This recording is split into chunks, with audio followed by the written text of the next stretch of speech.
રાજ્યમાં મેઘો મન મૂકીને મંડાણો છેલ્લા 24 કલાકમાં રાજ્યના 213 તાલુકામાં વરસાદ વરસી ચૂક્યો છે। સૌથી વધુ ઉમરગામમાં 35.67 ઇંચ વરસાદ વરસ્યો, કપરાડામાં 28.78 અને નાના પોંઢામાં 25.31 ઇંચ વરસાદ થયો છે।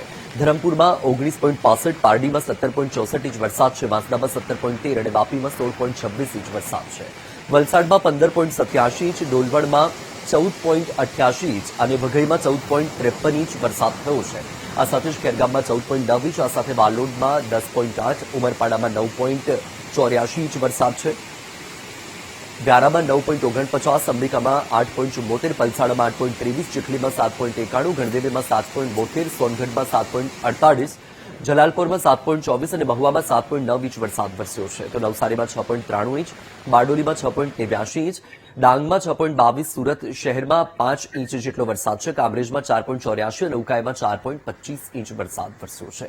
તો છેલ્લા 24 કલાકમાં દક્ષિણ ગુજરાતમાં સૌથી વધારે વરસાદ જોવા મળી રહ્યો છે। એમાં પણ ઉમરગામમાં 35 ઇંચ કરતાં પણ વધુ વરસાદ વરસી ચૂક્યો છે। 24 કલાકથી સતત વરસાદી માહોલ છે અને હજુ પણ આગામી 2 દિવસ રાજ્યમાં ભારેથી અતિભારે વરસાદની આગાહી કરવામાં આવી છે।